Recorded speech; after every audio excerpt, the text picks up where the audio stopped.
peso da luz, o que a iluminação não é.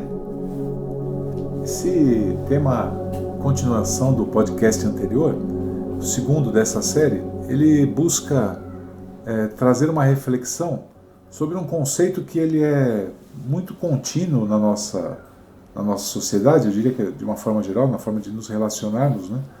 Não só no país que a gente vive, mas de uma maneira geral. Para isso, para compreender exatamente o que está sendo colocado, o que vai ser colocado, eu vou usar como exemplo a história de um cozinheiro, né? E aí todos nós já, aqui ou ali, já colocamos um pé na cozinha muitas vezes e tentamos aí o ofício. Quando você cozinha durante um tempo um pouco maior e tem a oportunidade de assistir ou um vídeo ou alguém pessoalmente cozinhando, o jeito que a pessoa pega nos ingredientes, por exemplo, você sabe se essa pessoa sabe ou não cozinhar. O jeito que ele pega na faca, você sabe se ele sabe ou não usar essa faca, antes mesmo dele fazer a tarefa.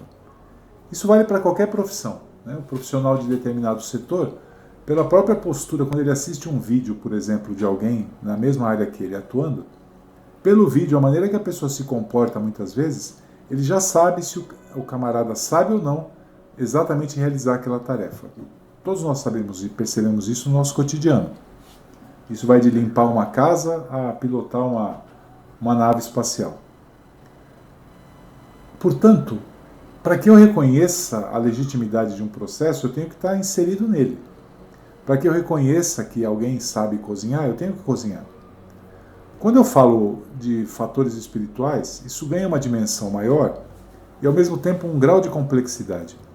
Como é que eu vou saber se alguém de fato atingiu um grau de raciocínio, por exemplo, mais elevado se eu não o tenho? Como é que eu vou saber se alguém tem a claridade espiritual e mental mais elevada ou elevada comparada à minha se eu não o tenho? É óbvio que não é possível exercitar esse raciocínio porque isso gera um evento que é quase uma contemplação, um endeusamento. A gente faz a pílula brilhar muito mais do que de fato ela é. É mais fácil eu achar determinada pessoa sensacional e absorver tudo que ela fala, até porque eu não tenho o critério que ela tem. Até porque eu não enxergo a vida como ela enxerga e não tenho a vida que ela vive.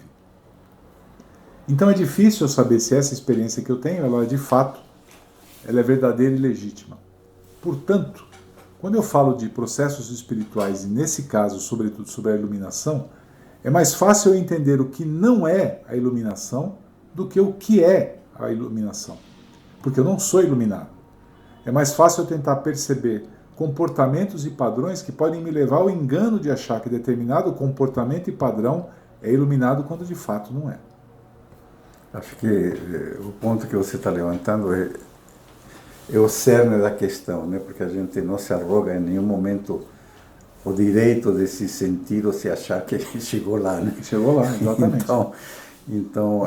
Mas aí a gente observa que nós nos impressionamos muitas vezes quando uma pessoa detém muito conhecimento sobre espiritualidade, né?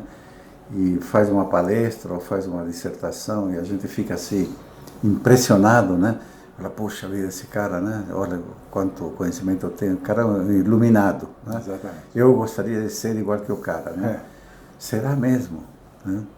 Esse realmente é o ponto. Mas a gente se impressiona com isso, achando que, né? Achando que, e aí eu quero ser igual a ele. Sim. Né?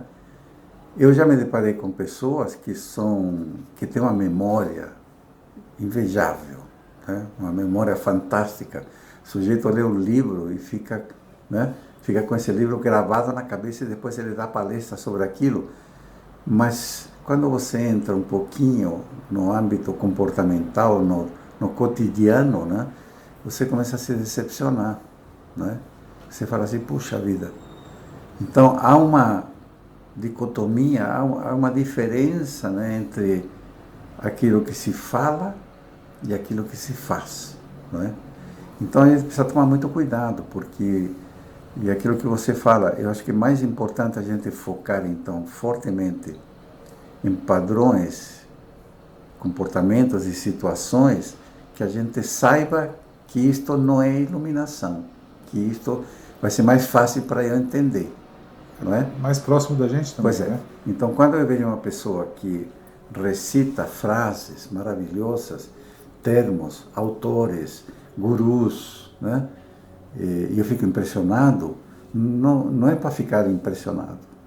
Vamos observar com tranquilidade, né? E reconhecer que sim, há uma informação que está sendo colocada que tem um valor. Só isso. Nada mais do que isso, né?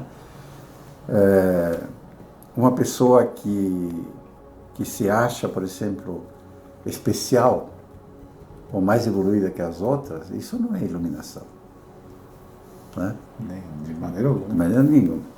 Um estado, ou pessoa que está em estado contínuo de felicidade, demonstrando um estado contínuo de felicidade, né?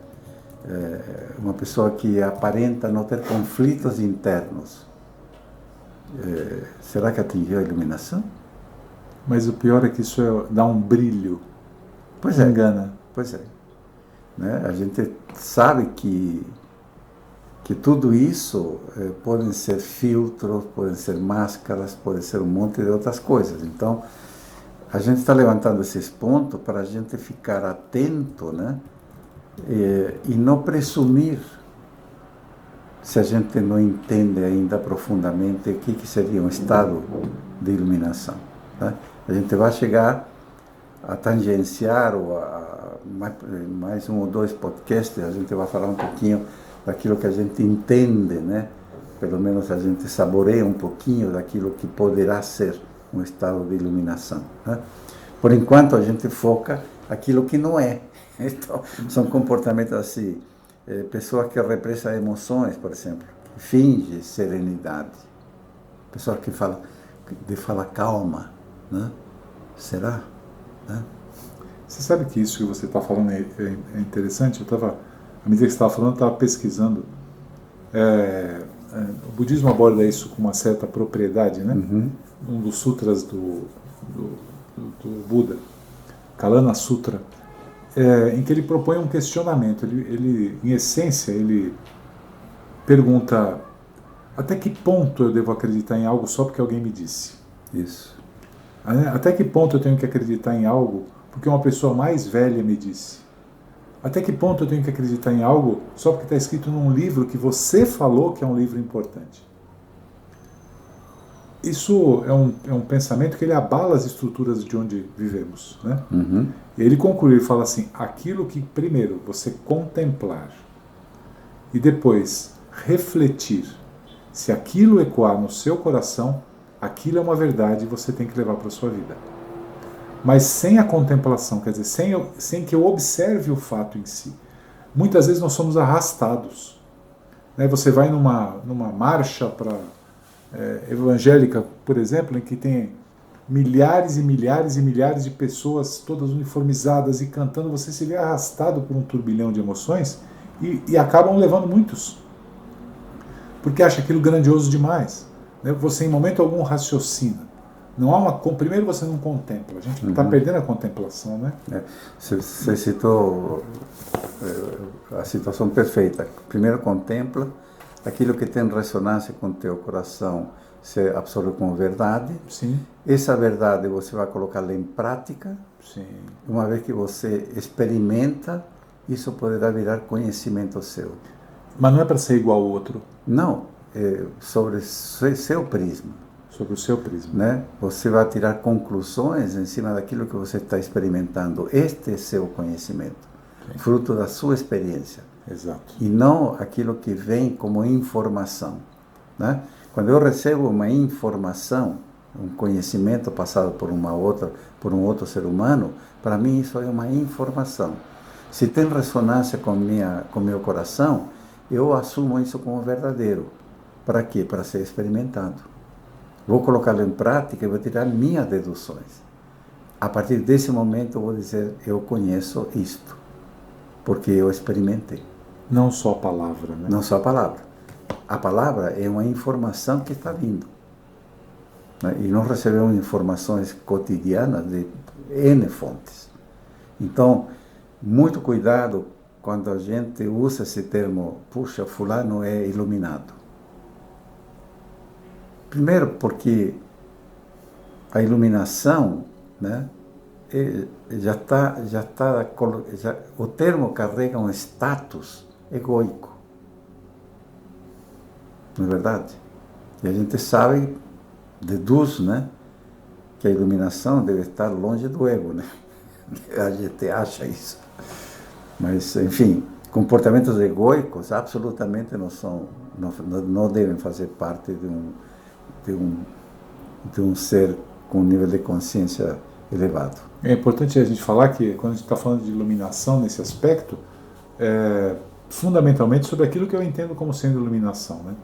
Que é um estado em que a pessoa atingiu notoriedade, ela conhece absolutamente tudo, né? E ela vivencia aquilo na prática. Exato. Né? Ela vivencia aquilo na prática. Né? Então, por exemplo, uma pessoa que a gente considere moralmente superior, né? Você acha que isso é um ser iluminado? Apenas com o lado moral superior? Não. Não é. Absolutamente. Isso, a moralidade, né, das leis humanas, né, é uma questão diferente, né? Se você leva a rigor um comportamento moral, ético, adequado, é a normalidade. Deveria ser o normal. O problema, já discutimos isso, né? O errado se tornou normal. É a normose, né? A normose, não é? Mas um comportamento moralmente correto não dá direito à iluminação. É o que se espera de todo ser humano. Não é? Ter experiências místicas passageiras também não é, absolutamente não é, né, um estado de iluminação. Isso parece aquela conversa de família de todo final de ano, né? Exatamente. Que o cara passa por situações e todo ano ele conta aquela situação que ele viveu quando tinha 20 anos de idade. Acaba ficando cansativo, né? Pois é. Seguir cegamente um guru ou uma doutrina. Não, vida. Né? Mas a gente vê pessoas que recitam a doutrina com conhecimento, com uma seriedade, com uma profundidade, né? A gente respeita, né? A gente respeita esse ser humano pelo seu conhecimento, mas não podemos dizer que isto é um ser iluminado. E não estamos dando nome à doutrina, é qualquer doutrina. Qualquer doutrina, né? Deixa eu ver aqui mais. Um ser que vive em estado permanente de êxtase, né? De felicidade, né? Não podemos considerar isso como algo iluminado, né? Até porque a gente nem conhece ninguém assim. Não, exatamente. Não existe, não dá para falar isso aí, porque a gente nem sabe quem é, se existe isso aí. Mas, enfim, eu tenho que falar. Então, né? O estado mais elevado de consciência, né, é conhecido não como um entre muitos, mas como único, né? Não é um estado de consciência alterado, pois não existem alternativas para ele, né? A iluminação não é uma demonstração deslumbrante de fenômenos psíquicos ou poderes paranormais, né? Tampouco é uma visão que nos transporta para alguma esfera celestial, né? São colocações assim que a gente tem que olhar e dizer, puxa vida, e que será a iluminação, né? Porque realmente, para o mundo dos buscadores, esse termo sempre teve uma atratividade, né? Que eu não sei se essa atratividade ela é movida pelo ego, né? A vontade de você chegar lá a um estado de iluminação é um estado egoico? Eu creio que sim, porque ela envolve desejo. Pois é. O que eu acho que é importante, talvez já tenha usado essa expressão, que ela coloca assim que ao acordar pela manhã você corta a lenha e pega a água, né? À noite você atinge a iluminação. No dia seguinte você acorda, pega a água e corta a lenha. Não há uma mudança estrutural nem física decorrente do processo de atingir a lucidez. Buda não saiu flutuando ou desapareceu no éter no instante em que atinge a iluminação. Isso não é verdadeiro. Jesus, ele estava entre nós e era um iluminado, absolutamente. Krishna da mesma forma. Então, que são a presença, talvez, dos avatares, que nós temos como uma referência ao que possa ser o processo de iluminação. Não há um distanciamento do cotidiano. Nós encontramos traços dessa iluminação, que a gente chama de sabedoria, em todos os segmentos sociais. O problema, então, é como lidar com o cotidiano. Como lidar com o cotidiano. Eu acredito que o desejo toda vez que isso orbita em mim, isso vem do ego. E isso é oposto à iluminação. Eu desejo entrar numa igreja X para me tornar um pastor, e aí vou ter uma condição financeira X, ou ter uma igreja, isso é desejo. Então, quando eu desejo, é porque não sou. Quando existe o desejo, é porque em essência não sou. Essencialmente. Quando você é, o desejo acaba. O desejo acaba. Então a presença, o estado de presença anula o fator do desejo. Exatamente. Que anula o processo do vir a ser. Eu vou me tornar um... Quando eu penso isso, e eu estou falando me tornar um engenheiro, um skatista, um músico, seja o que for. Vê que interessante, eu vou fazer um paralelo.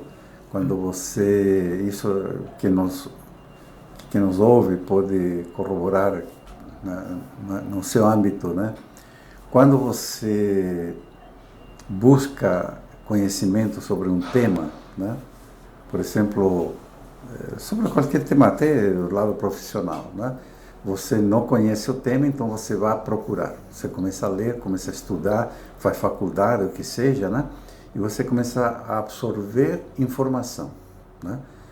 Quando você, então, chega a um certo nível, que você diz, puxa vida, eu sei, e eu sei capaz de dar aula, de você recitar e parará, porque você sabe. À medida que você avança na experiência e trabalha anos, 10, 15 anos com o tema, vai chegar um estágio em que, de repente, você fala assim, puxa, eu não sei nada sobre esse tema. Isso aconteceu comigo em um dos temas que eu me especializei, que é gestão de mudanças organizacionais. Chegou um ponto que minha mente parecia vazia. Eu não conseguia me lembrar dos conteúdos. Porém, alguém fazia uma pergunta e você falava 2 horas sobre o tema. Então, há um momento em que quando você realmente atinge o estado de sabedoria naquele tema, racionalmente você não o identifica. Mas se alguém te faz uma pergunta, o conhecimento brota, ele vem. Então, e aí tem uma confusão que é feita, até que é importante alertar na nossa fala, Quando a gente fala do desejo, eu não estou falando que o desejo é bom ou ruim. O desejo é uma mola importantíssima social. Porque é através dele que eu vou me tornar médico, que eu vou me tornar engenheiro, que eu vou... Enfim, o meu desejo de melhorar de vida, de eu sustentar a família, de eu trabalhar, isso é desejo. Então, também, entenda, mas ele é uma ferramenta material, uma ferramenta mecânica. Talvez o nosso erro seja transportar essas ferramentas mecânicas para um universo espiritual, onde não há necessariamente o desejo de... Ninguém deseja tornar-se uma pessoa melhor. Ou você compreende que é, ou não é. Então, e o estado de compreensão de algo, por isso quando a gente fala da iluminação, não dá para desejar ter mais iluminação. Não existe esse paralelo.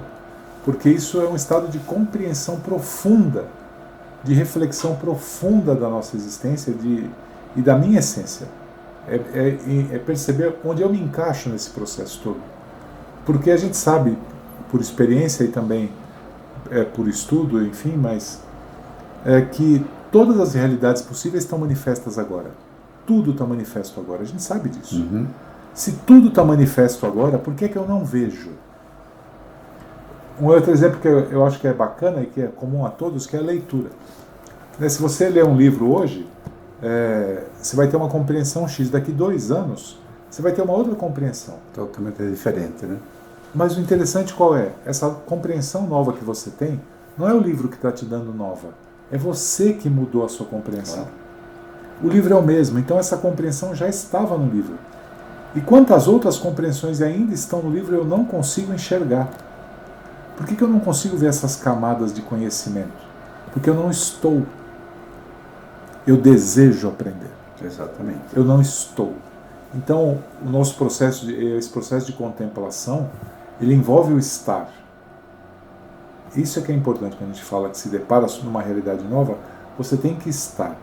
Ao ver um maluco na televisão gritando, pedindo seu dinheiro, porque ele está mais próximo de Jesus do que você, e que você, para atingir onde ele está, você tem que abrir mão de coisas suas, coisas que você tem, é importante contemplar, é importante observar o que está acontecendo para não entrar nesses processos acreditando que o cara lá é um iluminado, porque não é.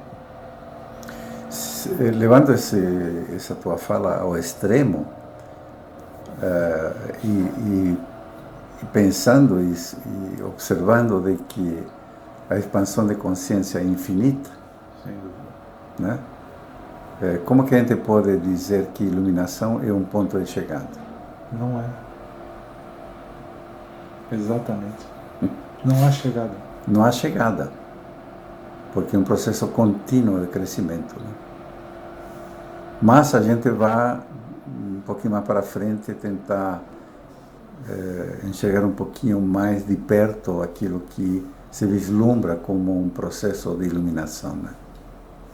Exatamente. Que, na verdade, iluminação deve ser alguma coisa assim, de um certo nível para cima, né? Mas é infinito o crescimento, né? Então, isso é importante. Não se trata, por isso que é importante falar sobre isso, porque não é uma definição. Não. É um estado de espírito. É. E ele já é. Ele não vai ser, já é. Né? Isso.